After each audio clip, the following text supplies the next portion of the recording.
선생님, 엄마가 다시 피아노를 칠 수 있게 해주세요. 12살 에밀리의 간절한 목소리가 존스 홉킨스 병원 응급실을 가득 채웠습니다. 불과 1시간 전만 해도 그 아이는 병원 로비에서 쇼팽을 연주하며 환하게 웃고 있었는데 이제는 눈물범벅이 된 얼굴로 저를 올려다보고 있었어요. 수술 성공률 6%입니다. 실패하면 평생 걸을 수 없습니다. 모든 의료진이 고개를 저었지만 저는 그 작은 손을 잡았습니다. 약속할게. 엄마를 다시 걷게 해드릴게. 피아니스트의 꿈을 포기하고 의사가 된 29살. 한국 여의사가 미국 최고 병원에서 벌인 불가능한 도전이 지금부터 시작됩니다. 적적한 마음 오늘도 감동 있는 이야기로 위안을 드리고 싶습니다. 저도 이야기를 들으며 큰 위로가 되었답니다.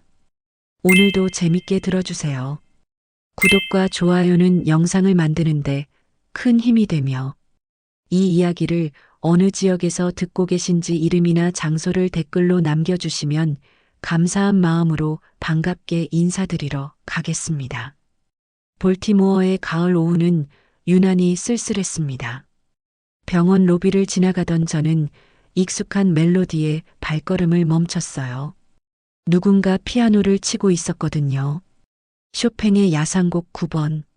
제가 어릴 때 가장 좋아했던 곡이었습니다.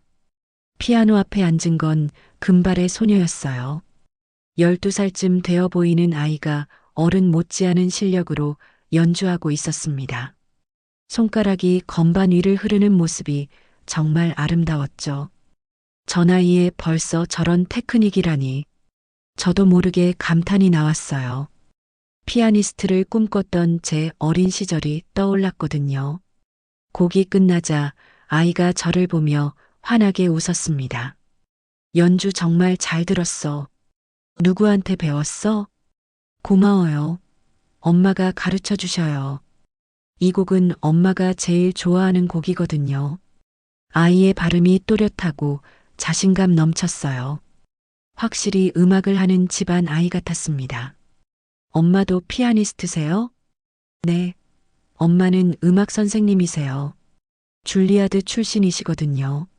저보다 훨씬 잘 치셔요. 순간 마음이 복잡해졌어요. 줄리아드라니. 제가 한때 꿈꿔봤던 그곳 말이에요. 언니는 뭐 하세요? 병원에서 일하시나 봐요. 응, 언니도 의사야. 그런데 원래는 너처럼 피아노를 쳤어. 정말요? 와, 그럼 저랑 똑같네요. 아이가 신기해하며 제게 다가왔어요. 그럼 지금도 치세요? 아니, 손을 다쳐서 그만뒀거든. 사실 18살 때 손목 건초염으로 피아니스트의 길을 포기해야 했어요. 그때의 절망감이 아직도 생생했습니다. 아, 많이 아프셨겠어요. 에밀리라고 자신을 소개한 아이는 진심으로 위로하는 표정을 지었어요. 하지만 지금은 사람을 치료해 주시잖아요. 그것도 정말 멋진 일이에요. 내가 생각하기에는 네, 저도 커서 엄마처럼 음악도 하고 언니처럼 의사도 되고 싶어요. 둘 다? 네, 음악으로 마음을 치료하고 의학으로 몸도 치료하고 싶어요. 그럼 더 많은 사람들을 도울 수 있잖아요. 아이의 순수한 꿈에 가슴이 뭉클해졌습니다. 제가 걸어온 길과 너무나 닮아 있었거든요. 바로 그때였습니다. 에밀리, 에밀리. 다급한 목소리가 병원 입구에서 들려왔어요. 구급차 사이렌 소리와 함께 응급실이 소란스러워지기 시작했습니다. 누가 응급환자 접수하세요. 척추 손상 의심. 즉시 정형외과 연락. 저는 본능적으로 응급실 쪽으로 뛰어갔어요. 레지던트로서 당연한 반응이었죠. 들것에 실려오는 환자를 봤을 때 심장이 철렁 내려앉았습니다. 금발의 파란 눈, 에밀리와 너무나 닮은 여성이었거든요. 엄마, 엄마. 뒤따라 달려온 에밀리가 비명을 질렀어요. 의식은 있지만 하반신 감각이 없다고 합니다. 사고 경위는 30분 전 집 현관 계단에서 미끄러져 넘어졌습니다. 비가 와서 계단이 젖어 있었다고 해요. 간호사의 보고를 들으며 저는 급하게 환자를 살펴봤어요. 호흡은 안정적이었지만 하반신 반응이 전혀 없었습니다. 사라 윌슨 34살입니다. 차트를 확인하니 에밀리 엄마의 이름은 사라였어요. 직업란에는 초등학교 음악교사라고 적혀 있었습니다. 즉시 MRI 촬영하고 척추 손상 정밀 검사 시행하세요. 제가 지시를 내리는 순간 정형외과 부장인 톰슨 박사가 나타났습니다. 누가 지시를 내린 거지? 레지던트가 함부로. 죄송합니다. 하지만 환자 상태가 심각해서 즉시 조치가. 닥터 박? 톰슨 박사의 시선이 차갑게 저를 향했어요. 그는 늘 아시아계 의사들에게 까다로웠거든요. 당신 자리를 알고 말하길 바라요. 여기서는 내가 담당이니까 물러서세요. 억울했지만 어쩔 수 없었어요. 저는 한 발짝 뒤로 물러서며 사라를 지켜봤습니다. 에밀리가 엄마 곁으로 달려가려 했지만 간호사가 막았어요. 아가야, 지금은 안 돼. 선생님들이 엄마를 살펴보고 계셔. 엄마 많이 아파요? 왜 일어나지 못해요? 아이의 떨리는 목소리가 응급실을 가득 채웠습니다. 저는 가슴이 미어지는 것 같았어요. 불과 1시간 전까지만 해도 그렇게 행복해 보였던 모녀였는데. 에밀리야, 괜찮아. 선생님들이 엄마를 잘 봐주실 거야. 저도 모르게 아이에게 다가가 위로했어요. 아까 그 언니예요. 피아노 이야기 해주신. 에밀리가 저를 알아보며 안도의 표정을 지었어요. 언니, 엄마 어떻게 된 거예요? 갑자기 다리를 못 움직여요. 지금 자세히 검사해보고 있어. 조금만 기다려봐. 하지만 속으로는 불안했습니다. 하반신 마비 증상을 보면 척수 손상이 심각할 것 같았거든요. 2시간 후 MRI 결과가 나왔습니다. 톰슨 박사의 얼굴이 심각해졌어요. 요추 44번에서 45번까지 압박골절이 있고 척수신경이 90% 이상 손상됐습니다. 응급실이 조용해졌어요. 사라가 침대에서 약한 목소리로 물었어요. 수술하면 다시 걸을 수 있을까요? 솔직히 말씀드리면 수술 성공률이 6% 정도밖에 안 됩니다. 톰슨 박사의 냉정한 선언에 에밀리가 얼굴을 찡그렸어요. 6%가 뭐예요? 100명 중에 6명만 성공한다는 뜻이야. 사라가 딸에게 설명했어요. 만약 실패하면 어떻게 되는 거예요? 지금보다 더 나빠질 수도 있어요. 평생 침대에만 누워 있어야 할 수도. 그럼 수술 안 하면요? 현재 상태를 유지하게 됩니다. 즉, 다리를 쓸 수 없다는 뜻이죠. 에밀리의 얼굴이 창백해졌어요. 그럼 엄마가 더 이상 피아노를 못 치는 거예요? 순간 저는 가슴이 철렁했어요. 피아니스트에게 손만큼 중요한 건 앉아서 페달을 밟을 수 있는 다리였거든요. 에밀리야. 사라가 딸을 끌어안으며 눈물을 참았습니다. 괜찮아. 엄마가 괜찮을 거야. 하지만 아이는 어른들의 절망적인 표정을 읽고 있었어요. 선생님들, 제발 엄마를 고쳐주세요. 에밀리가 의료진들을 둘러보며 간절히 부탁했습니다. 엄마 없으면 저 어떡해요. 그리고 엄마는 아이들을 가르쳐야 해요. 그 순간 저는 참을 수 없었어요. 12살 아이가 이런 절망을 겪어야 한다니. 에밀리, 제가 앞으로 나서자 모든 시선이 저에게 집중됐습니다. 아까 그 언니예요. 에밀리가 저를 알아보며 달려왔어요. 언니, 엄마 고칠 수 있어요? 아이의 작은 손이 제 옷자락을 붙잡았습니다. 닥터 박, 함부로 나서지 마세요. 톰슨 박사가 경고했지만 저는 에밀리를 바라봤어요. 그 순간 어릴 적 할아버지가 수술에 실패하고 돌아가셨을 때의 기억이 떠올랐습니다. 그때도 이렇게 간절히 기도했었는데, 그리고 제 자신이 피아니스트의 꿈을 포기했던 절망감도 함께 밀려왔어요. 에밀리, 엄마를 다시 걷게 해드릴게. 제 입에서 저도 모르게 나온 말이었어요. 정말요? 정말 엄마가 다시 피아노를 칠 수 있게 해주실 거예요? 약속할게. 응급실이 순간 조용해졌습니다. 모든 의료진이 저를 쳐다보고 있었거든요. 톰슨 박사가 다가왔어요. 닥터 박, 지금 뭘 하는 거예요? 환자를 살리려고 합니다. 6% 성공률로요? 그것도 레지던트가요? 6%라도 희망이 있다면 시도해야죠. 저는 에밀리의 눈을 보며 다시 한번 다짐했습니다. 포기하지 않을게. 언니가 약속했잖아. 네, 저 언니 믿어요. 에밀리가 환하게 웃었어요. 그 미소를 보는 순간 저는 확신했습니다. 이 아이의 꿈을, 그리고 사라의 음악을 다시 되찾아드리겠다고요. 그날 오후 4시 존스 홉킨스 병원에서 벌어질 기적의 서막이 올랐습니다. 에밀리와 약속을 한 후 하루가 지났습니다. 저는 밤새 사라의 MRI 필름을 들여다보며 수술 방법을 연구했어요. 요추 44번과 45번 부위의 손상이 정말 심각했지만 완전히 불가능한 건 아니었습니다. 다음 날 오전 9시 정형외과 회의실에서 사라의 케이스에 대한 논의가 시작됐습니다. 톰슨 박사를 비롯해 병원의 주요 의료진들이 모여 있었어요. 요추 44번과 45번 압박골절로 인한 척수신경 손상입니다. 톰슨 박사가 MRI 필름을 가리키며 설명했어요.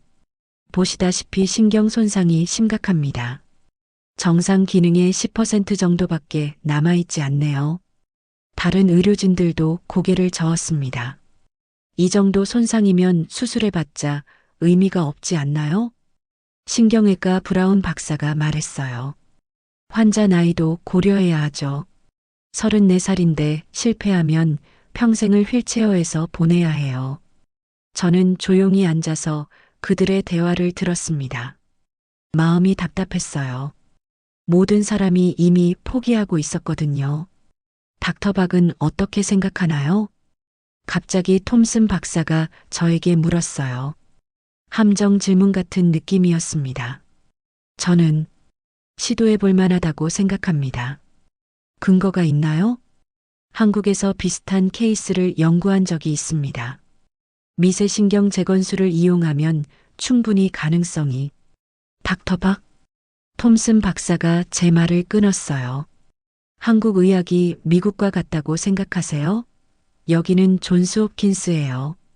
세계 최고 수준의 병원이죠. 순간 회의실이 조용해졌습니다. 모든 시선이 저에게 집중됐어요. 그리고 당신은 아직 레지던트입니다. 이런 고위험 수술을 논할 경험이나 자격이 있나요? 가슴이 뜨겁게 달아올랐지만 참았어요. 경험은 부족하지만 새로운 접근법에 대한 연구는 충분히 했습니다. 연구라고 하시는데 그 미세신경 재건술이라는 것도 아직 검증되지 않은 실험적 방법 아닙니까?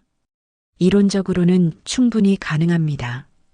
닥터 박, 이론과 실제는 다릅니다. 브라운 박사가 거들었어요. 특히 척추 수술은 더욱 그렇죠. 한번 실수하면 돌이킬 수 없어요. 저는 가슴이 답답했어요. 이들은 처음부터 제 의견을 진지하게 받아들일 생각이 없었던 거죠. 더군다나 실패했을 때의 법적 책임은 어떻게 할 건가요? 마치가 김 박사가 우려를 표했어요. 병원 입장에서는 위험 부담이 너무 큽니다. 하지만 환자와 가족의 입장에서는 어떨까요? 제가 반박하자 톰슨 박사의 얼굴이 굳어졌어요. 닥터 박, 감정적으로 접근하면 안 됩니다. 의학은 확률과 과학이에요. 저도 과학적으로 접근하고 있습니다. 그럼 6% 성공률로 수술하겠다는 게 과학적인가요? 저는 할 말을 잃었어요. 숫자만 놓고 보면 분명히 비합리적이었거든요. 게다가 톰슨 박사가 날카롭게 덧붙였어요. 환자들이 젊은 아시아 여성 의사보다는 경험 많은 의사를 선호한다는 것도 현실입니다. 그 말에 제 가슴이 철렁 내려앉았어요. 결국 편견 이야기가 나온 거였습니다. 결론적으로 이 환자는 보존적 치료를 진행하기로 합니다. 톰슨 박사가 최종 결정을 내렸어요. 물리치료와 재활치료로 현재 상태를 유지하는 것이 최선입니다. 회의가 끝난 후 저는 복도에서 멍하니 서 있었어요. 어떻게 에밀리에게 이 소식을 전해야 할까요? 바로 그때 마취가 동료인 마이클이 다가왔습니다. 지은, 힘들어 보이네. 무슨 일이야? 마이클은 한국에서 교환학생으로 1년간 공부한 적이 있어서 저와 친했어요. 한국어도 조금 할 줄 알았고요. 상황을 설명하자 마이클도 고개를 저었어요. 톰슨 박사는 원래 그래. 특히 외국인 의사들에게는 더 까다로워. 정말 편견인 것 같아요. 제가 제안하는 모든 것을 부정적으로 보는 것 같아요. 하지만 내 실력은 내가 아는데 정말 뛰어나거든. 특히 손재주는 정말 예술가 수준이잖아. 마이클의 격려가 위로가 됐어요. 피아니스트 출신이라서 그런가? 아마도 0.1mm 차이도 느낄 수 있다고 했잖아. 오후 2시쯤 저는 사라의 병실을 찾았습니다. 에밀리가 엄마 침대 옆에서 생물학 숙제를 하고 있었어요. 언니, 에밀리가 저를 보자마자 달려왔어요. 엄마 수술 언제 해요? 순간 목이 막혔습니다. 어떻게 설명해야 할까요? 에밀리야, 다른 선생님들과 회의를 했는데. 회의요? 응. 엄마 수술에 대해서 의논했어. 그럼 언제 수술해요? 아이의 순수한 믿음이 저를 더욱 괴롭게 했어요. 사라가 제 표정을 보고 눈치챘나 봐요. 에밀리야, 잠깐 매점에 가서 주스 좀 사올래? 지금요? 하지만 언니가. 엄마가 목이 말라. 빨리 다녀와. 에밀리가 나간 후 사라가 저를 바라봤어요. 의사 선생님들 회의는 어떻게 됐나요? 저는 정직하게 말할 수밖에 없었어요. 수술을 거부했습니다. 거부요? 너무 위험하다는 이유로요. 사라의 얼굴이 창백해졌습니다. 그럼 정말 다시는 걸을 수 없는 건가요? 공식적으로는 그렇습니다. 공식적으로는 제가 연구한 방법이 있어요. 하지만 병원에서는 인정하지 않아요. 사라가 제 눈을 바라봤어요. 어떤 방법인가요? 저는 가방에서 연구 자료를 꺼냈어요. 미세신경 재건술이라고 해요. 손상된 신경을 현미경으로 보면서 아주 세밀하게 복구하는 방법이에요. 정말 가능한가요? 제가 피아니스트 출신이라 손끝 감각이 남달라요. 0.1mm 차이도 느낄 수 있거든요. 사라의 눈에 희망이 스며들었어요. 하지만 왜 다른 의사들은 반대하는 거죠? 아직 검증되지 않았다는 이유와 솔직히 말씀드리면 제가 아직 레지던트라서 그런 것 같아요. 그리고 편견도 있는 것 같고요. 편견이요? 네. 젊은 아시아 여성 의사에 대한 불신 같은 거요. 사라가 한참 생각하더니 말했어요. 그래도 선생님은 확신하세요? 네. 확신합니다. 바로 그때 에밀리가 주스를 들고 돌아왔어요. 엄마, 포도주스 샀어요. 언니도 드세요. 아이가 저에게 주스를 건네며 말했어요. 언니, 엄마 수술 이야기 다 끝났어요? 저는 에밀리를 바라봤습니다. 어떻게 말해야 할까요? 에밀리야, 언니가 약속한 거 기억하지? 네. 엄마 다시 걷게 해주신다고 하셨잖아요. 언니가 반드시 그렇게 할게. 시간이 조금 걸릴 수도 있지만. 얼마나 걸려요? 일주일 정도? 사실 확신할 수 없었지만 아이에게 희망을 주고 싶었어요. 그럼 그때까지 매일 와서 엄마랑 같이 있을게요. 에밀리는 학교는? 주말이니까 괜찮아요. 그리고 월요일부터는 방과 후에 올게요. 그날 저녁 저는 마이클에게 전화를 걸었어요. 마이클, 부탁이 있어. 뭔데? 혹시 도와줄 수 있어? 무슨 도움? 사라 수술 말이야. 전화 너머로 마이클의 놀란 숨소리가 들렸어요. 지은아, 그건 너무 위험해. 병원에서 거부한 수술을 어떻게 해? 다른 방법이 없어. 그 아이와 약속했거든. 하지만 걸리면 우리 둘 다 큰일 나는 거 알고 있지? 알고 있어. 그래도 해야 해. 한참 침묵이 흐른 후 마이케이 말했어요. 지은아, 정말 확신해? 응.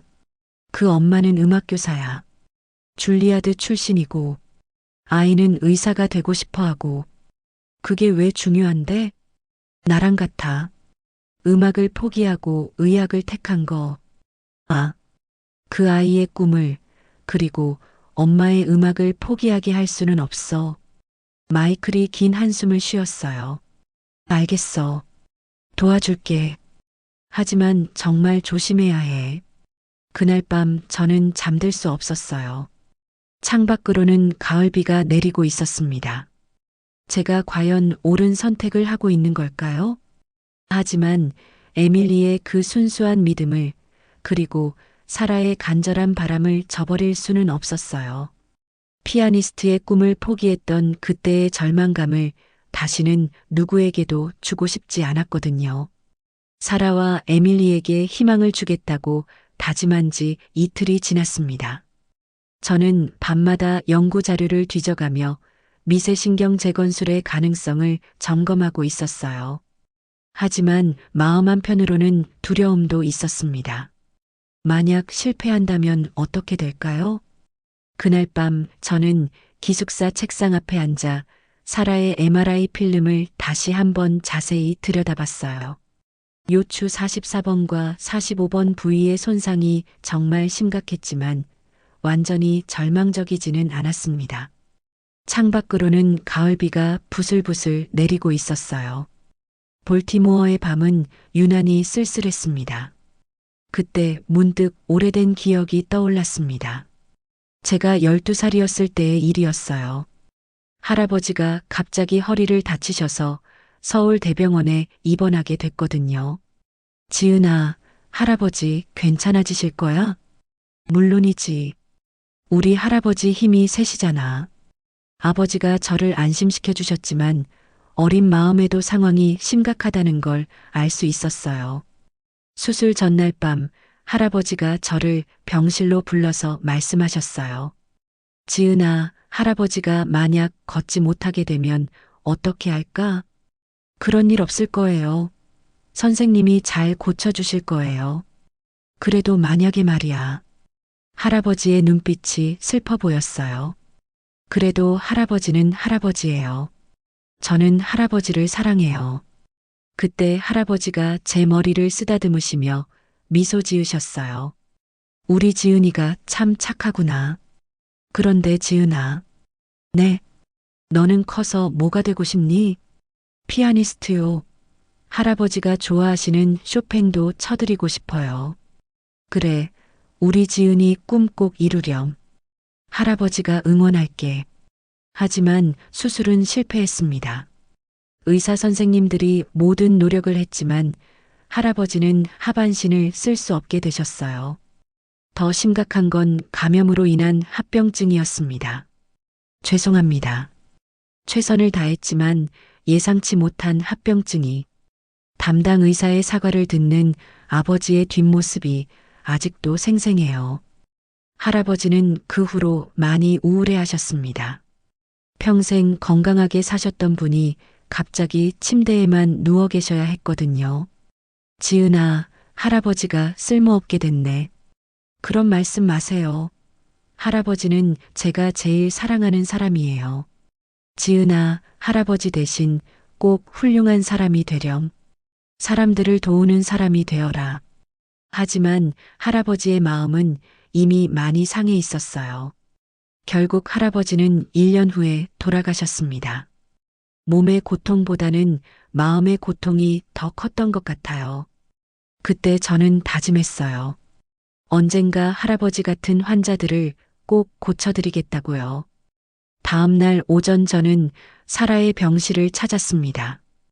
에밀리는 학교에 간 상태였고 사라 혼자 창밖을 바라보고 있었어요. 안녕하세요, 사라. 어떻게 지내세요? 아, 닥터 박. 어서 와요. 사라의 얼굴에는 체념이 어려 있었어요. 많이 힘드시죠? 솔직히 아직 실감이 안 나요. 어제까지만 해도 아이들 앞에서 피아노를 치고 있었는데 저는 침대 옆 의자에 앉았습니다. 혹시 음악은 언제부터 시작하셨어요? 5살 때부터요. 어머니가 피아노를 가르쳐 주셨거든요. 사라의 눈빛이 조금 밝아졌어요. 줄리아드는 어떻게 가게 되셨어요? 고등학교 때 콩쿠르에서 우승하면서 장학금을 받았어요. 정말 꿈 같은 일이었죠. 에밀리도 그런 꿈을 품고 있나 봐요? 네. 얘는 저보다 재능이 훨씬 뛰어나요. 어릴 때부터 피아노를 정말 좋아했거든요. 사라가 딸 자랑을 할 때는 정말 행복해 보였어요. 그런데 사라의 표정이 어두워졌습니다. 이제 어떻게 아이들을 가르치죠? 피아노는 페달도 중요한데. 사라, 제가 조심스럽게 말을 꺼냈어요. 제 이야기를 좀 들려드려도 될까요? 물론이죠. 사실 저도 원래는 피아니스트를 꿈꿨어요. 사라가 놀란 표정을 지었어요. 정말요? 네. 18살까지 피아노만 쳤어요. 제 꿈은 카네기홀에서 연주하는 거였거든요. 그럼 왜 의대에? 저는 잠시 망설였다가 솔직하게 말했어요. 손목을 다쳤어요. 건초염이라는 병에 걸려서 더 이상 피아노를 칠 수 없게 됐죠. 아, 그때 정말 절망했어요. 제 인생이 끝난 줄 알았거든요. 사라가 제 손을 바라봤어요. 지금은 괜찮으신 것 같은데요? 치료는 됐지만 예전 같은 연주는 불가능해요. 미세한 떨림이 있거든요. 그래서 의대에 가신 거군요. 할아버지 일도 있었지만 음악으로 사람의 마음을 치유하지 못한다면 다른 방법으로라도 치유하고 싶었어요. 사라가 진지하게 들어주고 있었어요. 그런데 지금 생각해 보니까 피아노를 포기한 게 아니더라고요. 무슨 뜻이에요? 수술할 때도 피아노를 치는 것 같은 느낌이에요.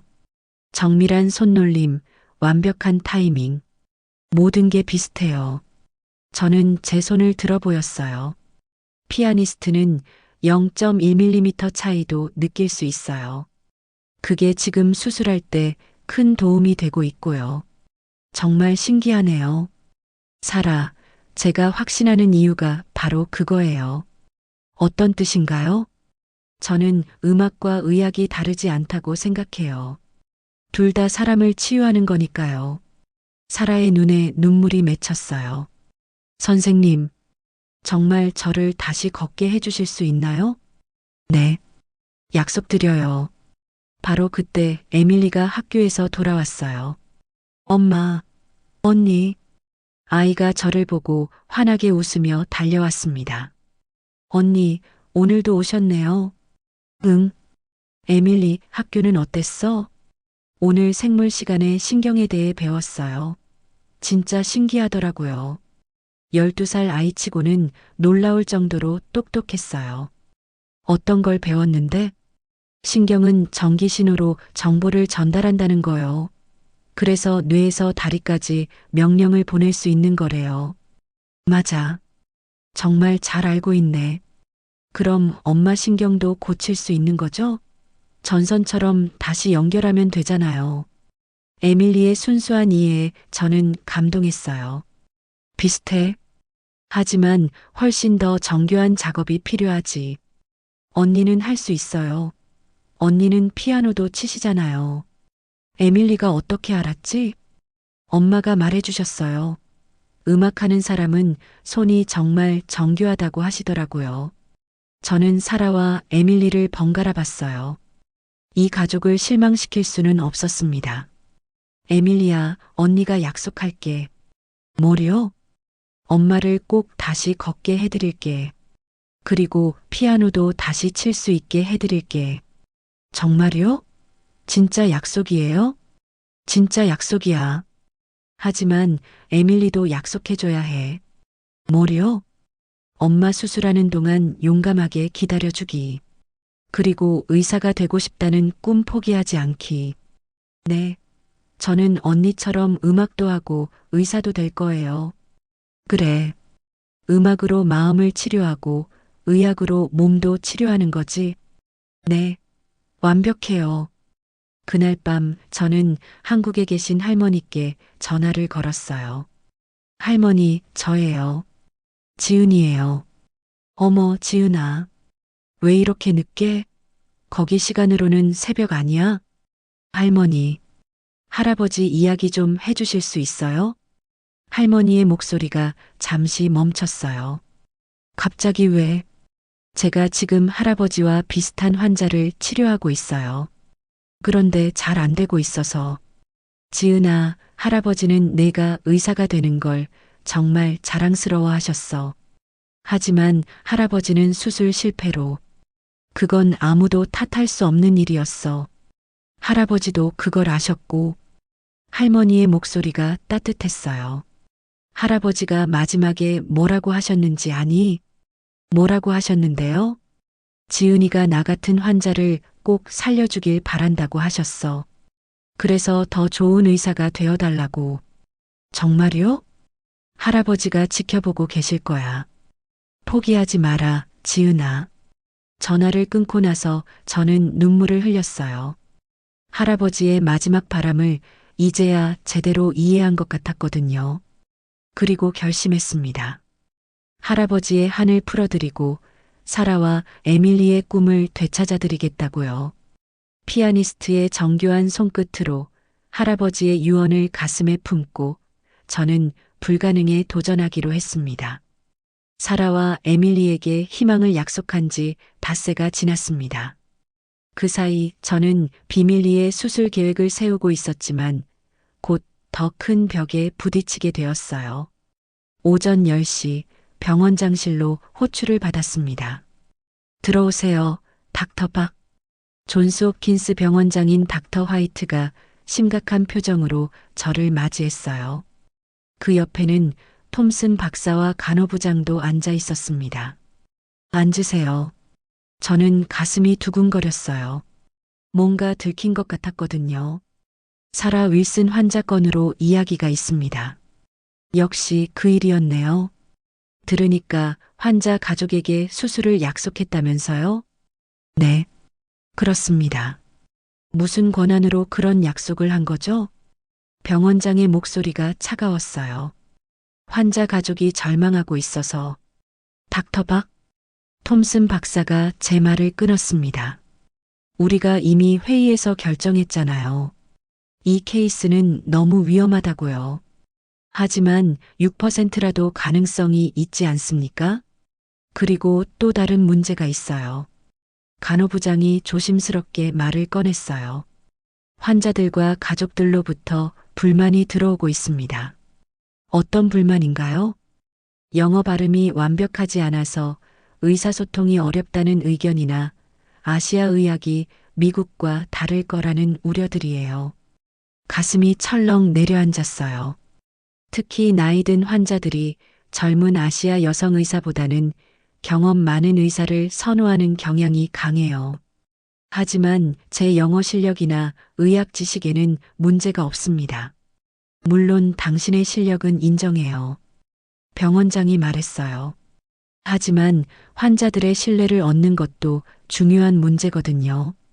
그리고 당신이 말하는 미세신경 재건술이라는 것도 미국에서 검증된 방법이 아니잖아요. 톰슨 박사가 비판적으로 말했어요.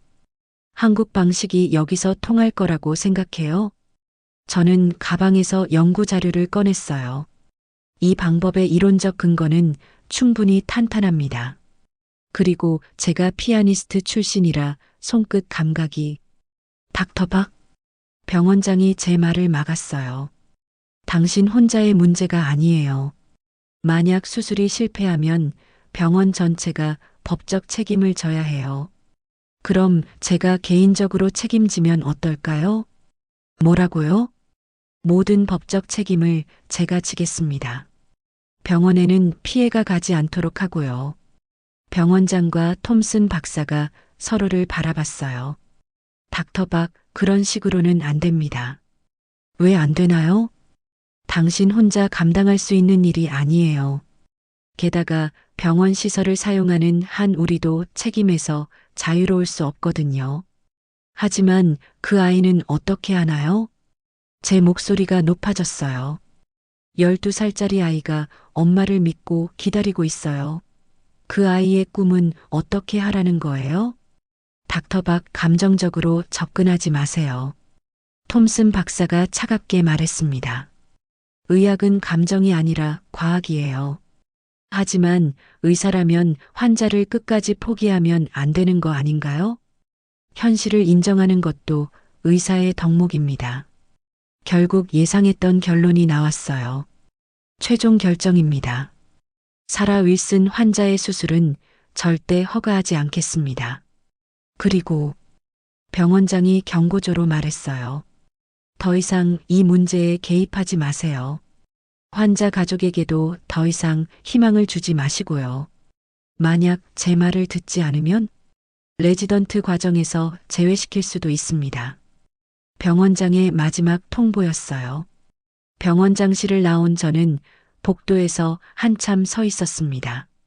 어떻게 해야 할까요? 바로 그때 마이클이 나타났어요. 지은아, 무슨 일이야? 얼굴이 완전히 굳어 있네. 상황을 설명하자 마이클도 심각한 표정이 되었어요. 정말 힘들겠네. 하지만 병원장까지 나섰으면 공식적으로는 불가능할 거야. 포기할 수는 없어. 에밀리와 약속했거든. 하지만 너무 위험해. 걸리면 정말 큰일 나. 그래도 방법은 있을 거야. 저는 마이클을 바라봤어요. 혹시 야간 응급수술로 처리할 수 있을까? 무슨 말이야? 토요일 밤이나 일요일 새벽에 응급 상황으로 위장해서 마이클이 고개를 저었어요.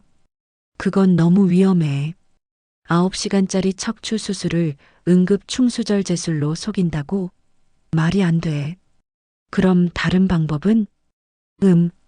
만약 정말 하려면 완전히 비공식적으로 해야 할 것 같아.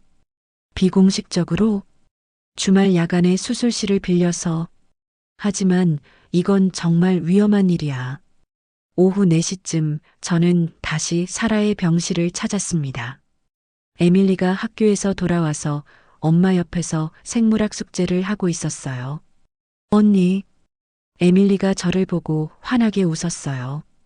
오늘은 좀 일찍 오셨네요. 응. 에밀리, 숙제는 뭐 하고 있어? 신경계에 대한 보고서요. 엄마 수술에 도움이 될 것 같아서 더 열심히 공부하고 있어요. 12살 아이가 이런 어려운 내용을 공부하다니. 정말 똑똑한 아이였어요. 어떤 걸 알아냈는데? 척수신경이 손상되면 뇌에서 보내는 신호가 전달되지 않는다는 걸 알았어요. 맞아. 정말 잘 공부했네. 그런데 만약 신경을 다시 연결하면 신호가 다시 전달될 수 있는 거죠? 에밀리의 순수한 질문에 저는 마음이 아팠어요. 그런데 언니, 에밀리가 조심스럽게 물었어요. 엄마 수술 언제 해요? 벌써 닷새나 기다렸는데. 저는 어떻게 대답해야 할지 막막했어요. 에밀리야, 잠깐 복도로 나가자. 저는 에밀리를 데리고 병실 밖으로 나갔습니다. 에밀리야, 솔직하게 말할게. 무슨 일이에요? 언니 표정이 안 좋아요. 다른 의사 선생님들이 수술을 반대하고 있어. 왜요? 엄마를 고치는 건데 왜 반대해요? 너무 위험하다고 해서. 하지만 언니는 할 수 있잖아요. 언니가 약속하셨잖아요. 에밀리의 눈에서 눈물이 고이기 시작했어요. 약속은 꼭 지킬 거야. 하지만 시간이 좀 더 걸릴 것 같아. 얼마나 더 걸려요? 일주일? 아니면 좀 더. 그럼 엄마가 더 아플 수도 있는 거예요? 아이의 순수한 걱정에 가슴이 아팠어요. 그런 일은 없을 거야. 언니가 꼭 방법을 찾을 테니까 조금만 기다려줘. 정말요? 진짜 약속이에요? 진짜 약속이야. 에밀리를 달래고 다시 사라에게로 갔습니다. 무슨 일인가요? 에밀리가 우는 것 같던데. 사라가 걱정스럽게 물었어요.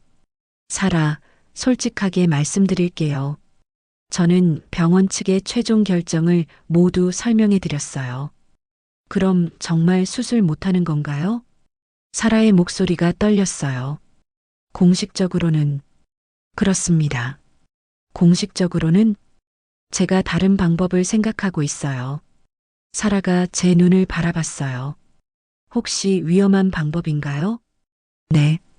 정말 위험해요. 저에게도 사라에게도요. 어떤 위험이요? 제가 의사 면허를 잃을 수도 있고, 사라도 다른 병원에서 치료받기 어려워질 수도 있어요. 사라가 한참 생각했어요. 그래도 해주세요. 정말 확신하세요? 지금 이 상태로는 에밀리에게 아무것도 해줄 수 없어요. 그 아이가 꿈꾸는 모든 걸 포기시켜야 해요. 사라의 목소리에 결연함이 담겨 있었어요. 위험하더라도 시도는 해봐야죠. 선생님이 포기하지 않는 한 저도 포기하지 않을게요. 그날 밤 저는 마이클과 간호사 제니퍼를 만났어요. 제니퍼는 마이클의 여자친구였는데 우리 계획에 동참하기로 한 거였습니다.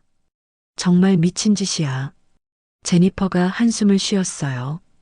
하지만 그 아이와 엄마 생각하면 정말 안쓰러워. 고마워, 제니퍼. 언제 할 거야? 마이클이 물었어요. 이번 일요일 새벽 어때? 사람이 가장 적을 때. 수술실은 어떻게 할 거야? 응급 상황으로 위장하는 건 포기하자. 대신 완전히 비공식적으로 해. 무슨 말이야? 야간 관리자한테 개인적으로 부탁해 볼게. 제니퍼가 도와주면 가능할 것 같은데. 알겠어. 내가 알아볼게. 계획이 정해졌습니다. 이제 정말로 모든 것을 걸어야 할 때가 왔어요. 그런데 지은아, 마이클이 걱정스럽게 말했어요.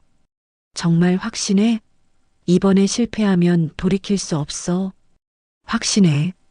그 아이의 꿈을, 그리고 사라의 음악을 포기하게 할 수는 없어. 그날 밤 잠자리에 들면서 저는 많은 생각을 했습니다. 과연 제가 옳은 선택을 하고 있는 걸까요? 하지만 에밀리의 순수한 믿음과 사라의 간절한 바람을 생각하면 망설일 수 없었어요. 할아버지, 이번에는 꼭 성공시킬게요. 에밀리의 꿈을 지켜주겠어요. 마음속으로 돌아가신 할아버지께 기도했습니다. 토요일 밤 11시 30분, 저는 병원에 도착했습니다. 주차장은 텅 비어 있었고 병원 로비도 평소보다 훨씬 조용했어요. 야간 근무자들만 최소한으로 남아 있었거든요. 마이클과 제니퍼가 이미 와서 기다리고 있었습니다. 모든 준비 끝났어? 마이클이 긴장한 표정으로 물었어요. 응. 사라는? 이미 전처치실로 옮겼어. 야간 관리자한테는 개인적인 연구 수술이라고 했어. 제니퍼가 작은 목소리로 말했습니다. 나중에 문제되지 않을까? 그때 가서 생각하자. 지금은 수술에만 집중해야 해. 저는 수술복으로 갈아입으면서 마음을 다잡았어요. 오늘이 정말 중요한 날이었거든요. 새벽 4시 수술실에 들어섰을 때 사라가 이미 마취 준비를 마친 상태였습니다. 사라, 들려요? 네. 선생님, 정말 감사해요. 사라의 목소리가 나른했어요. 수술 전 진정제 때문이었죠. 무서우시죠? 조금. 하지만 선생님을 믿어요. 에밀리에게 뭐라고 말씀드릴까요? 엄마가 꼭 다시 피아노를 칠 수 있을 거라고. 말해주세요. 마취가 완전히 진행되자 저는 손을 씻기 시작했어요. 평소보다 더 꼼꼼하게, 더 오래 씻었습니다. 피아니스트 시절 연습 전 손을 준비하던 것처럼 말이에요.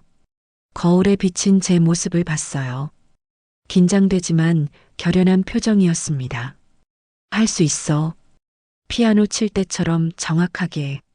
새벽 4시 30분 수술이 시작됐습니다. 첫 번째 절개 시작합니다. 저는 메스를 들고 사라의 허리 부위에 정확한 선을 그었어요. 피아니스트 시절 단련된 손끝 감각이 살아났습니다.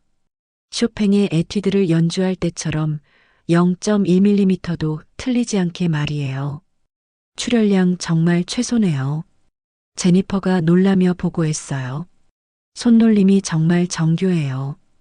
요추 44번과 45번 부위에 도달했을 때 손상 정도가 예상보다 심각했습니다. 이거 생각보다 훨씬 복잡하네. 마이클이 중얼거렸어요. 척수신경이 거의 으깨진 상태였지만 완전히 끊어지지는 않았어요. 미세하게나마 연결되어 있었습니다. 현미경 준비해주세요. 이제부터가 진짜 시작이었어요. 0.05mm 단위의 정밀한 작업이 필요했거든요. 현미경을 통해 보니 손상된 신경 섬유들이 복잡하게 얽혀 있었습니다. 마치 끊어진 피아노 선들이 뒤엉켜 있는 것 같았어요. 하나씩 차근차근 해보자. 저는 가장 중요한 운동신경 섬유부터 찾기 시작했어요. 피아니스트 시절 가장 어려운 곡을 연주할 때의 그 집중력을 되살렸습니다. 바로 그때 수술실 문이 살짝 열렸어요. 누구야? 마이클이 긴장했지만 들어온 건 에밀리였어요. 언니, 저예요. 에밀리, 여기서 뭘 해? 지금 새벽 5시야. 잠이 안 와서. 엄마 걱정되어서 왔어요. 아이가 수술복을 입지 않고 들어온 것을 보고 제니퍼가 당황했어요. 아가야, 여기는 수술실이라서. 잠깐만. 제가 수술을 멈추고 에밀리를 봤어요. 에밀리야, 엄마 수술 잘 되고 있어. 하지만 여기는 위험해서 들어올 수 없어. 그럼 저는 어디서 기다려야 해요? 로비에 피아노 있잖아. 거기서 엄마 위에 연주해 줄 수 있을까? 피아노요? 응. 엄마가 좋아하는 곡 쳐주면 엄마한테 들려줄게. 정말요? 어떻게? 수술실에 스피커가 있거든. 에밀리의 얼굴이 환해졌어요. 네. 엄마가 제일 좋아하는 쇼팽 야상곡 쳐드릴게요. 30분 후 수술실에 조용한 피아노 선율이 흘러나왔습니다. 에밀리가 연주하는 쇼팽의 야상곡이었어요. 와, 정말 잘 치는구나. 마이클이 감탄했어요. 12살 아이가 이 정도로 음악을 들으니 마음이 한결 편해졌습니다. 손놀림도 더욱 정교해지는 것 같았어요. 마치 에밀리와 함께 듀엣 연주를 하는 느낌이었죠. 새벽 7시 첫 번째 큰 고비가 찾아왔습니다. 여기 신경 유착이 너무 심해요. 생각보다 훨씬 복잡한 상황이었어요. 신경이 주변 조직과 단단히 달라붙어 있었거든요. 억지로 떼어내면 더 손상될 수도 있어요. 마이클이 걱정스럽게 말했어요. 천천히 해보자. 급하게 하면 안 돼. 저는 더욱 신중하게 작업했습니다. 베토벤 소나타의 느린 악장을 연주하듯이 차근차근 말이에요. 피아니스트 시절 아버지가 하셨던 말씀이 떠올랐어요. 지은아, 어려운 부분일수록 천천히 해야 한다. 서두르면 실수하게 되거든. 1시간 반이 더 걸렸지만 결국 성공했습니다. 첫 번째 신경섬유군 분리 완료했어요. 오전 9시쯤 병원이 분주해지기 시작했어도 우리는 계속 집중했습니다. 혹시 들킬까봐 걱정된다. 제니퍼가 불안해했어요. 괜찮아. 일요일 아침이라 사람도 적고 응급 상황 아니면 이쪽으로 안 올 거야. 그때 에밀리의 연주가 베토벤 월광 소나타로 바뀌었어요. 저 아이 정말 대단하네. 벌써 3시간째 연주하고 있어. 마이클이 감탄했어요. 엄마를 위한 마음이겠지. 오전 11시 가장 중요한 부분에 도달했습니다. 이제 신경 섬유들을 하나하나 재연결해야 해. 이 부분이 가장 어려웠어요. 끊어진 신경을 현미경으로 보면서 이어붙여야 했거든요. 현미경 배율을 최대로 높이고 작업했습니다. 머리카락보다 가는 신경 섬유를 보면서 말이에요. 정말 예술이네. 제니퍼가 작은 목소리로 중얼거렸어요. 그 순간 저는 완전히 다른 세계에 들어간 것 같았어요. 수술실도 주변 소음도 모두 사라지고 오직 현미경 속의 작은 세계만 보였습니다. 피아니스트 시절 무대에서 연주할 때의 그 몰입감이었어요. 청중도 긴장도 모두 잊고 오직 음악에만 집중하던 그때처럼요. 정오쯤 예상치 못한 출혈이 시작됐습니다. 혈압이 떨어지고 있어요. 어디서 피가 나는 거지? 저는 침착하게 출혈 부위를 찾았어요. 작은 혈관이 터진 것 같았습니다. 지혈겸자 주세요. 신속하지만 정확하게 지혈했습니다. 피아니스트의 빠른 손놀림이 도움이 됐어요. 출혈 멈췄습니다. 정말 대단해, 지은아. 마이클이 안도의 한숨을 쉬었어요. 오후 1시 마침내 모든 신경 연결이 끝났습니다. 마지막 봉합 시작합니다. 제 목소리에도 피로가 묻어났지만 끝까지 집중했어요. 9시간의 긴 수술이 드디어 끝났습니다. 수술 완료. 그 순간 수술실이 조용해졌어요. 모두 지쳐 있었지만 뿌듯했습니다. 정말 믿을 수 없어. 제니퍼가 눈물을 글썽이며 말했어요. 내가 정말 해냈어. 마이클도 제 어깨를 두드렸어요. 사라 상태는 어때? 완벽해. 모든 수치가 정상이야. 사라의 얼굴에 혈색이 돌아오고 있었어요. 혈압도 안정적이었습니다. 수술실 밖으로 나오니 에밀리가 피아노 앞에서 졸고 있었어요. 8시간 반 동안 계속 연주하다가 지쳐 잠든 모양이었습니다. 에밀리야. 제가 부르자 아이가 깜짝 놀라며 일어났어요. 언니, 엄마는 어떻게 됐어요? 수술 잘 끝났어. 정말 잘 끝났어. 정말요? 엄마가 다시 걸을 수 있어요? 시간이 좀 걸리겠지만 분명히 좋아질 거야. 에밀리가 제게 꼭 안겼어요. 그 따뜻한 온기에 그동안의 피로가 모두 사라지는 것 같았습니다.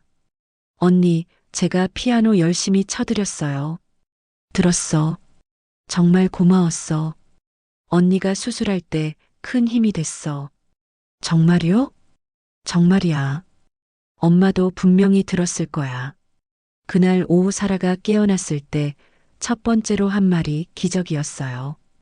제 연주 들렸나요? 네, 사라. 에밀리가 9시간 동안 계속 연주해줬어요. 정말 감사해요. 꿈속에서도 들렸어요. 첫 번째 기적이 시작된 순간이었습니다. 수술 후 사흘이 지났습니다.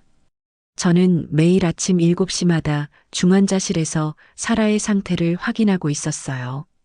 모든 수치가 안정적이었습니다. 혈압도 정상이고 심박수도 규칙적이었죠. 선생님, 뒤에서 에밀리의 목소리가 들렸어요. 학교 가기 전에 잠깐 들른 모양이었습니다. 에밀리, 일찍 왔네? 네. 엄마 상태 확인하고 학교 가려고요. 12살 아이치고는 정말 의젓했어요. 엄마를 걱정하면서도 학교는 빠지지 않으려고 하는 모습이 기특했죠. 엄마 깨어나셨어요? 아직이야. 수술이 길었거든. 조금 더 기다려야 해. 사실 9시간의 긴 수술 후라 사라가 깨어나는데 시간이 걸리는 게 당연했어요. 하지만 에밀리는 불안해하고 있었습니다. 언니, 정말 성공한 거 맞죠? 물론이야. 신경 연결도 잘 됐고 출혈도 없어. 오전 10시쯤 드디어 사라가 눈을 떴습니다. 어디예요? 사라의 첫 마디였어요. 목소리가 쉬어 있었지만 또렷했습니다. 사라, 저예요. 닥터박이에요. 아, 수술 끝났나요? 네, 성공적으로 끝났어요. 그 순간 사라가 이상한 표정을 지었어요. 제가 다리를 느낄 수 있는 것 같은데. 정말요? 저는 급히 사라의 발을 확인했어요. 발가락을 움직여 보세요. 사라가 집중하더니 정말로 발가락이 미세하게 움직였습니다. 움직여요. 정말 움직이고 있어요. 아직 감각이 완전히 돌아오지는 않았지만 분명히 신호가 전달되고 있어요. 바로 그때 학교에서 돌아온 에밀리가 병실로 뛰어들었어요. 엄마, 깨어나셨어요. 에밀리, 내 딸. 사라가 딸을 보며 눈물을 흘렸습니다. 엄마, 다리 어때요? 움직여져요? 조금, 아주 조금이지만 느껴져. 에밀리가 손뼉을 치며 기뻐했어요. 역시 언니가 해주셨어요. 엄마가 나았어요. 그 기쁜 모습을 보니 제 마음도 벅차올랐어요. 정말 기적이 일어나고 있었거든요. 이틀 후 사라는 발목도 조금씩 움직일 수 있게 되었어요. 점점 좋아지고 있네요. 물리치료사 윌슨 선생님도 놀라워했습니다. 이런 케이스에서 이렇게 빠른 회복은 정말 드물어요. 수술이 완벽했나 봅니다. 저도 기뻤어요. 제가 개발한 미세신경 재건술이 정말 효과가 있었던 거죠. 선생님, 정말 감사해요. 사라가 제 손을 잡으며 말했어요. 에밀리가 매일 선생님 이야기만 해요. 천사 같은 선생님이라고요. 과찬이에요. 제가 해야 할 일을 했을 뿐이에요. 병원 내 분위기도 서서히 달라지기 시작했어요. 처음에는 제 무허가 수술을 문제 삼던 사람들도 결과를 보고는 조금씩 인정하기 시작했거든요. 닥터박의 수술 기법이 정말 혁신적이네요. 피아니스트 출신이라서 그런지 손놀림이 예술 수준이에요. 동료들의 시선이 완전히 바뀌었어요. 하지만 톰슨 박사만은 여전히 못마땅해 했습니다. 운이 좋았을 뿐이야. 다음에도 성공한다는 보장은 없어. 그래도 저는 신경 쓰지 않았어요. 사라가 회복되고 있다는 게 가장 중요했거든요. 일주일이 지났을 때 사라는 이미 침대에 앉을 수 있을 정도로 회복되었어요. 물리치료도 순조롭게 진행되고 있었고요. 엄마, 이제 정말 나은 것 같아요. 에밀리가 신나하며 말했어요. 선생님 덕분이야. 정말 고마워. 사라도 밝은 표정이었어요. 하지만 바로 그날 밤 자정쯤 예상치 못한 일이 벌어졌습니다. 닥터박 사라 윌슨 환자 상태가 급변했습니다. 야간 간호사의 응급 연락을 받고 저는 급히 병원으로 달려갔습니다.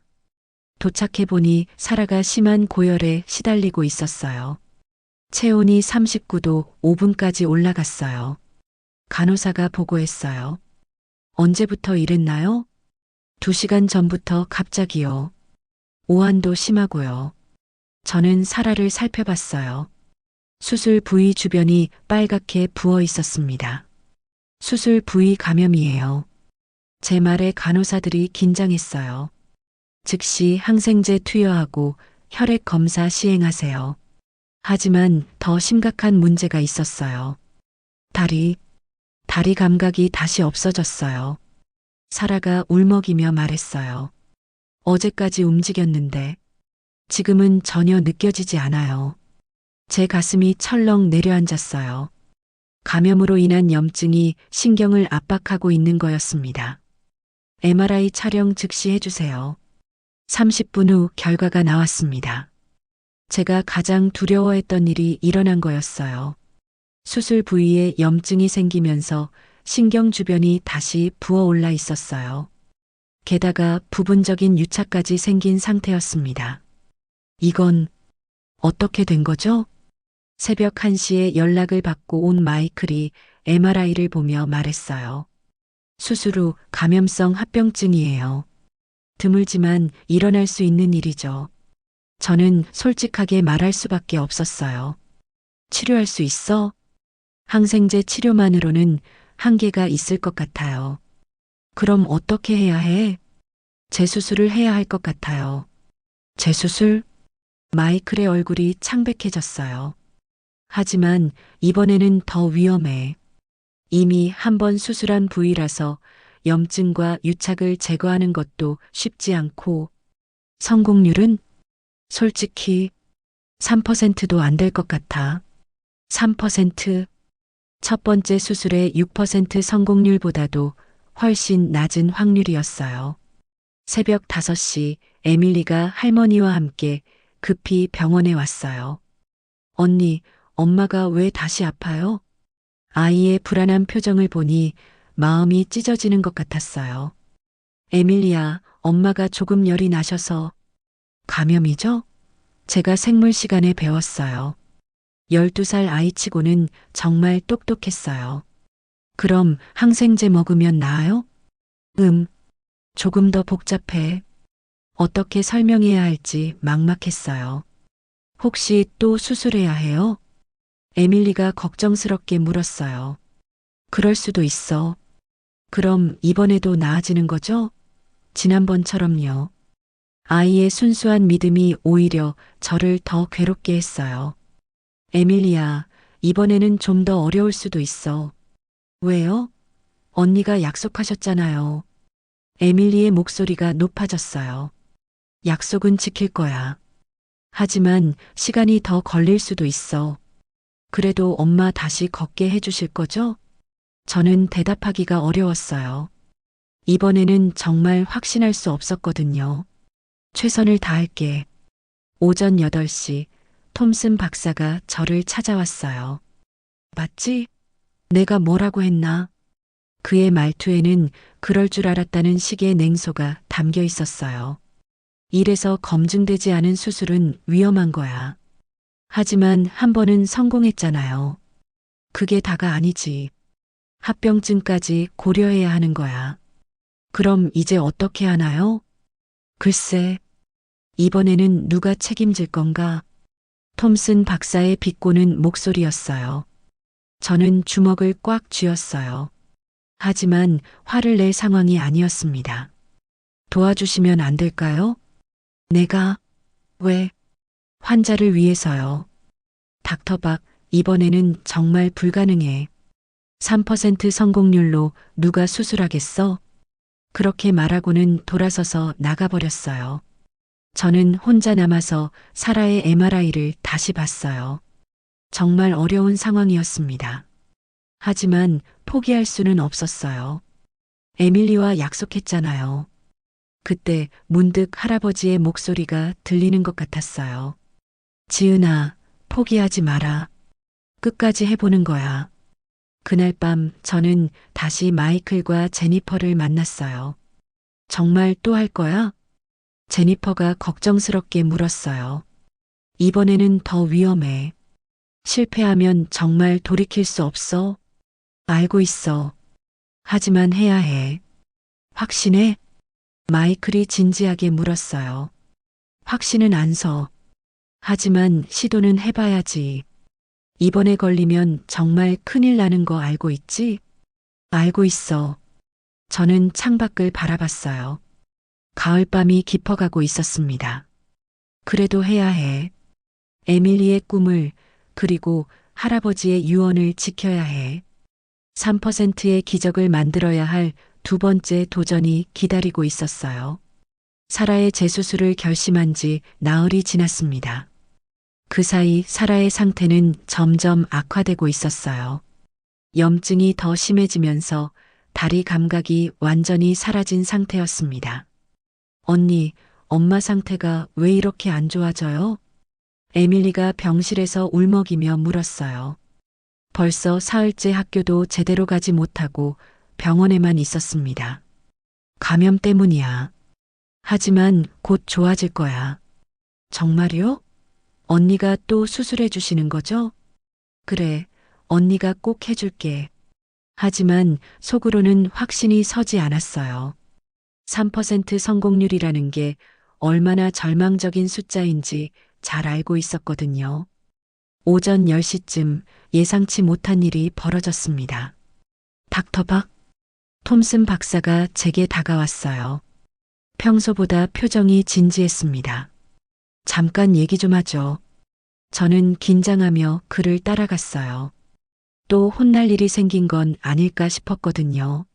사라 윌슨 환자 상태 봤어요. 네. 솔직히 말해서 처음에는 당신 수술을 못마땅하게 생각했어요. 역시 그랬구나 싶었어요. 하지만 첫 번째 수술 결과를 자세히 검토해 봤는데 정말 놀라웠습니다. 네.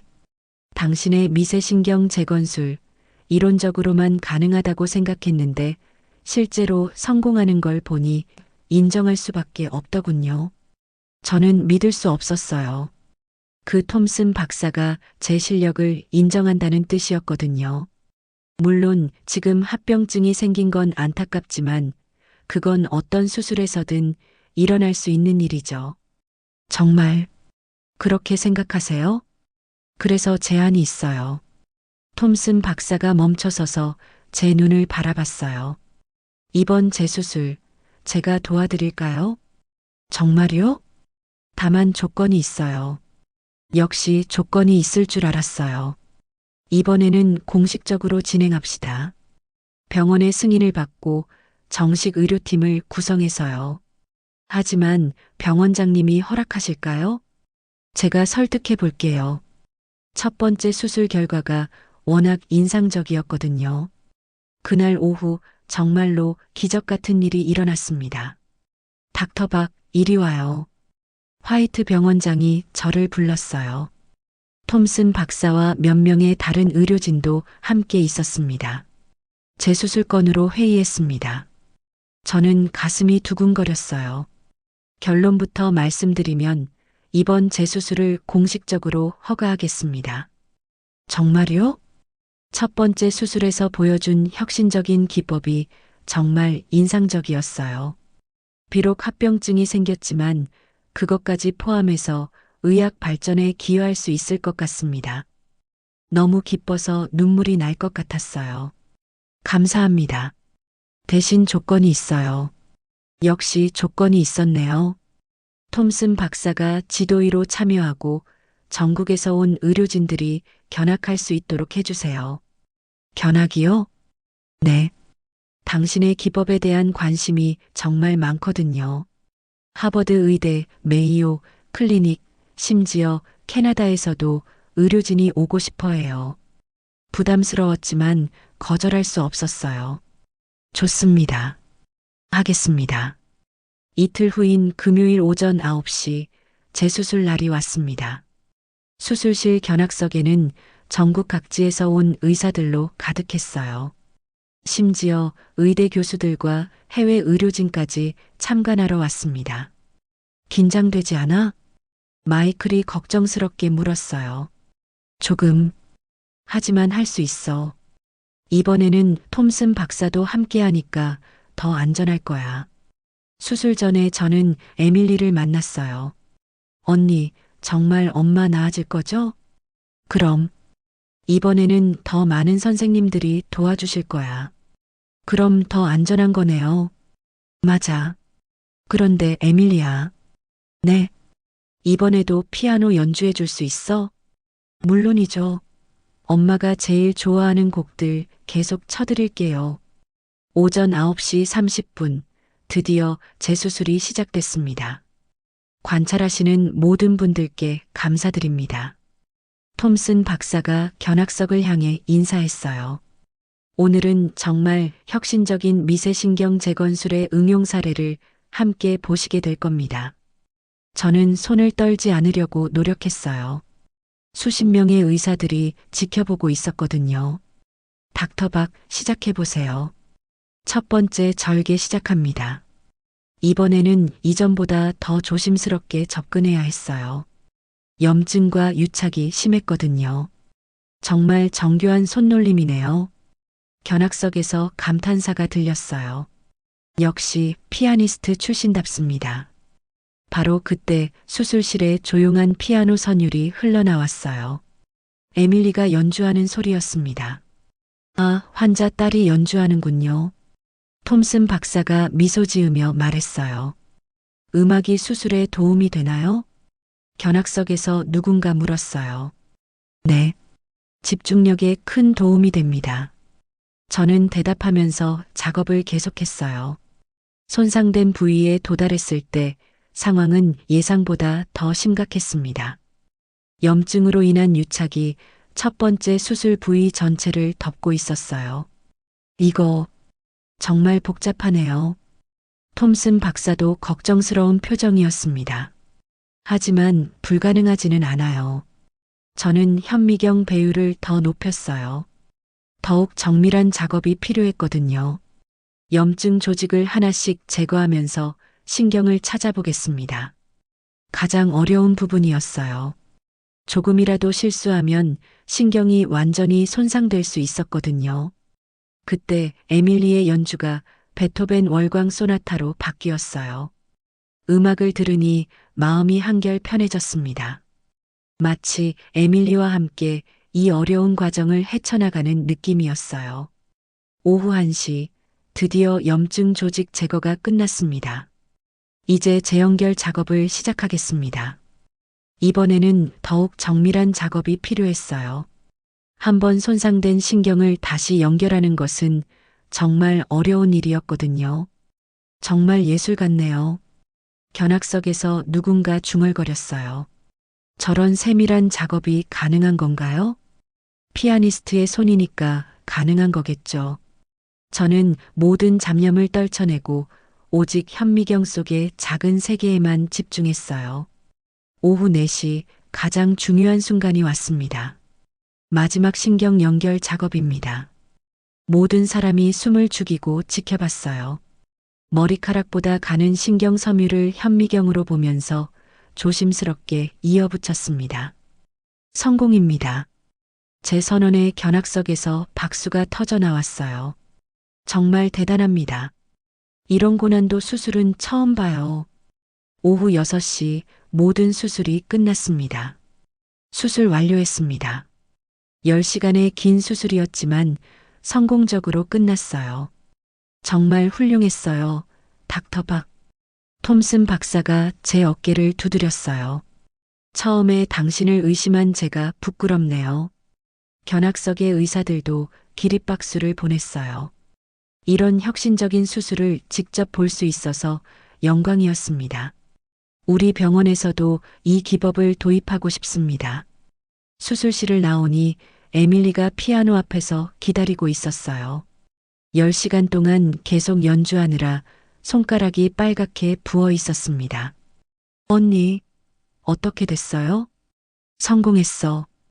이번에는 정말 완전히 성공했어. 정말요? 엄마가 다시 걸을 수 있어요? 시간이 좀 걸리겠지만 분명히 좋아질 거야. 에밀리가 제게 꼭 안겼어요. 언니 연주 들으면서 수술하니까 정말 좋았어. 제가 도움이 됐어요? 엄청 됐어. 고마워. 그날 저녁 사라가 깨어났을 때의 첫 마디가 진짜 기적이었어요. 발가락이 움직여요. 이번에는 감각도 훨씬 선명했어요. 염증을 완전히 제거한 덕분이었죠. 정말로 나은 건가요? 네, 사라. 이번에는 완전히 성공했어요. 3%의 확률을 100%로 만들어낸 순간이었습니다. 재수술 후 3주가 지났습니다. 사라의 회복 속도는 모든 의료진을 놀라게 했어요. 이번에는 정말 완전한 성공이었거든요. 선생님 봐요. 병원 복도에서 사라가 저를 불렀어요. 지팡이 도움 없이 천천히 걸어오고 있었습니다. 정말 대단해요. 이제 거의 정상이네요. 믿을 수 없어요. 한 달 전만 해도 다리를 전혀 못 움직였는데 사라의 눈에 감격의 눈물이 맺혔어요. 그런데 더 놀라운 소식이 있어요. 무슨 소식이요? 병원에서 정식으로 제안이 들어왔어요. 음악 치료 프로그램을 시작하고 싶다고 하더라고요. 음악 치료요? 네. 제가 환자들을 위한 치료 연주회를 열면 어떨까 해서요. 선생님 수술받는 다른 환자들에게도 도움이 될 것 같아요. 정말 좋은 아이디어였어요. 에밀리는 어디 있어요?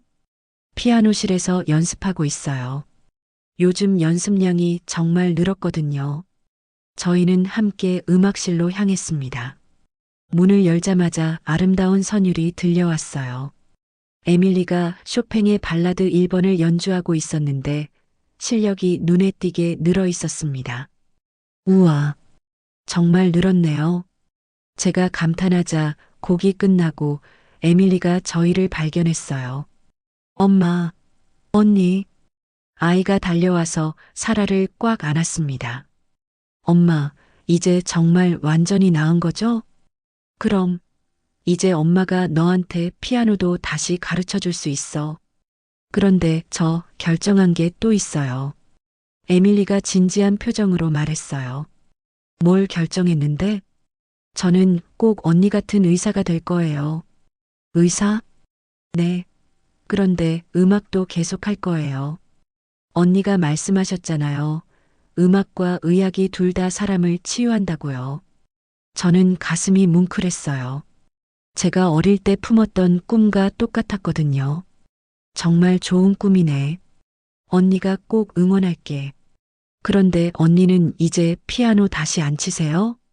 에밀리의 질문에 저는 잠시 생각했어요. 요즘 다시 치고 싶다는 생각이 들어. 정말요? 한 번만 쳐주세요. 에밀리가 제 손을 잡고 피아노 앞으로 이끌었어요. 에밀리야, 언니 피곤하실 텐데. 사라가 말렸지만 저는 괜찮다고 했어요. 피아노 앞에 앉으니 오랜만의 느낌이었습니다. 건반이 차갑게 느껴졌지만 친숙했어요. 손을 올려놓고 천천히 연주를 시작했습니다. 쇼팽의 야상곡, 처음 에밀리가 연주했던 그 곡이었어요. 연주하면서 많은 생각이 들었습니다. 피아니스트의 꿈을 포기했던 과거, 할아버지의 유언, 그리고 지금까지의 여정들. 곡이 끝나자 에밀리와 사라가 박수를 쳤어요. 와, 역시 언니예요. 손놀림이 정말 아름다워요. 언니, 음악 포기하신 게 아니었네요. 사라가 미소 지으며 말했어요. 네. 이제야 깨달았어요. 전 음악을 포기한 게 아니라 다른 방법으로 연주하고 있었던 거더라고요. 한 달 후 놀라운 소식이 들렸습니다. 닥터 박 축하드려요. 톰슨 박사가 제게 다가왔어요. 표정이 정말 환하더라고요. 무슨 일이세요? 존스 홉킨스 병원 척추센터 신설이 결정됐어요. 그리고 센터장으로 당신이 임명됐습니다. 정말요? 믿을 수 없었어요. 3년차 레지던트에서 바로 센터장이 되다니. 당신의 혁신적인 수술법이 전 세계적으로 주목받고 있거든요. 벌써 다른 나라에서도 배우러 오고 있어요. 하지만 부담스럽지 않나요? 아직 경험보다 중요한 건 혁신하는 마음과 환자를 향한 사랑이에요. 그리고 당신한테는 그게 있어요. 며칠 후 척추센터 개소식이 열렸습니다. 국내외에서 의료진들이 모여들었어요. 미세신경 재건술의 개발자인 박지은 박사님입니다. 제 소개에 큰 박수가 쏟아졌습니다. 안녕하세요. 박지은입니다. 저는 떨리는 마음으로 연설을 시작했어요. 의학은 확률이 아니라 희망입니다. 청중들이 집중해서 들어주고 있었어요. 6%든 3%든 희망이 있는 한 포기하지 않는 것이 의사의 사명이라고 생각합니다. 그리고 오늘 깨달은 게 있습니다. 저는 에밀리와 사라를 바라봤어요. 그들도 객석에서 미소 지으며 들어주고 있었거든요. 치유에는 여러 가지 방법이 있다는 것입니다.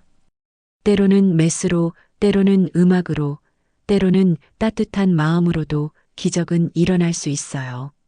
발표가 끝난 후 많은 의사들이 질문했어요. 앞으로 어떤 연구를 계획하고 계신가요? 더 많은 환자들을 도울 수 있는 새로운 기법들을 개발하고 싶어요. 그리고 잠시 멈춘 후 덧붙였어요. 음악 치료와 의학을 접목한 연구도 진행할 계획입니다. 음악 치료요? 네. 제가 수술할 때 환자 가족의 피아노 연주가 큰 도움이 됐거든요. 음악이 의료진에게도 환자에게도 긍정적인 영향을 준다는 걸 경험했어요. 석 달이 지난 어느 겨울 오후 저는 병원 로비 피아노 앞에 앉아 있었습니다. 새로운 환자의 어려운 수술을 마치고 잠깐 쉬는 시간이었어요. 손가락이 저절로 건반 위를 움직였습니다. 베토벤의 월광 소나타였어요. 언니, 뒤에서 익숙한 목소리가 들렸어요. 에밀리였습니다. 에밀리, 어떻게 여기 있어? 엄마랑 정기 검진 받으러 왔다가 언니 연주 소리 들었어요. 에밀리 뒤로 살아도 나타났어요. 완전히 건강해 보였습니다. 선생님, 요즘 자주 치시나 봐요? 응. 요즘 깨달은 게 있거든. 뭐요? 음악과 의학이 전혀 다르지 않다는 거야. 둘 다 사람을 치유하고 행복하게 만드니까. 에밀리가 제 옆에 앉았어요. 저도 그런 의사가 될 거예요. 언니처럼요. 그래, 꼭 그런 멋진 의사가 되렴. 그런데 언니, 피아노도 계속 치실 거죠? 물론이지. 이제야 알았어. 전 음악을 포기한 게 아니라 다른 형태로 연주하고 있었던 거라는 걸. 바로 그때 또 다른 응급 환자가 실려왔어요. 닥터박 응급 환자입니다. 저는 일어서려다가 에밀리를 봤어요. 언니, 또 누군가를 도우러 가시는 거죠? 그렇지. 그게 언니 일이니까. 저도 빨리 커서 언니처럼 사람들을 도와드리고 싶어요. 에밀리의 순수한 마음에 저는 미소 지었어요. 그럼 지금부터 열심히 공부해야지. 피아노 연습도 계속하고. 네, 약속드려요. 저는 응급실로 뛰어가면서 생각했어요. 피아니스트의 꿈을 포기했다고 생각했지만 사실은 더 큰 무대에서 더 아름다운 협주곡을 연주하고 있었던 거라고요. 수술실에서의 정밀한 손놀림, 환자를 치유하는 과정, 에밀리와 함께 만들어낸 희망의 선율. 그 모든 게 제 인생의 가장 아름다운 연주였어요. 정확히 1년이 지난 그날, 에밀리는 전국 청소년 피아노 콩쿠르에서 1등을 했습니다. 언니, 저 1등 했어요. 정말? 축하해. 그리고 중학교 생물학 경시대회에서도 금상 받았어요. 우리 에밀리 정말 대단하네. 사라도 학교로 완전히 복귀해서 아이들을 가르치고 있었어요. 그리고 병원에서 정기적으로 치료 음악회도 열고 있었고요. 선생님 덕분에 새로운 인생을 살고 있어요. 아니에요. 포기하지 않았기 때문이에요. 그래도 선생님이 믿어주지 않았다면 불가능했을 거예요. 저는 지금도 매일 새로운 환자들을 만나고 있어요. 어떤 이는 절망하고 어떤 이는 작은 희망이라도 매달리고 있죠. 하지만 저는 확신해요. 의학에서 가장 중요한 건 확률이 아니라 포기하지 않는 마음이라는 거요. 그리고 치유에는 정말 여러 가지 방법이 있다는 것도요. 때로는 메스로, 때로는 음악으로, 때로는 따뜻한 말 한마디로도 기적은 일어날 수 있거든요. 피아니스트에서 의사가 된 29살 한국 여성의 이야기, 그리고 편견을 뛰어넘어 만들어낸 기적의 이야기가 여기서 마무리됩니다. 여러분은 어떻게 생각하시나요? 의사에게 가장 필요한 것은 뛰어난 실력일까요? 아니면 환자를 끝까지 포기하지 않는 마음일까요? 그리고 진정한 치유란 무엇이라고 생각하시는지 여러분만의 경험이나 생각을 댓글로 나눠주세요. 구독과 좋아요는 영상을 만드는데 큰 힘이 되며 이 이야기를 어느 지역에서 듣고 계신지 이름이나 장소를 댓글로 남겨주시면 감사한 마음으로 반갑게 인사드리러 가겠습니다. 내일 또 봬요. 감사합니다.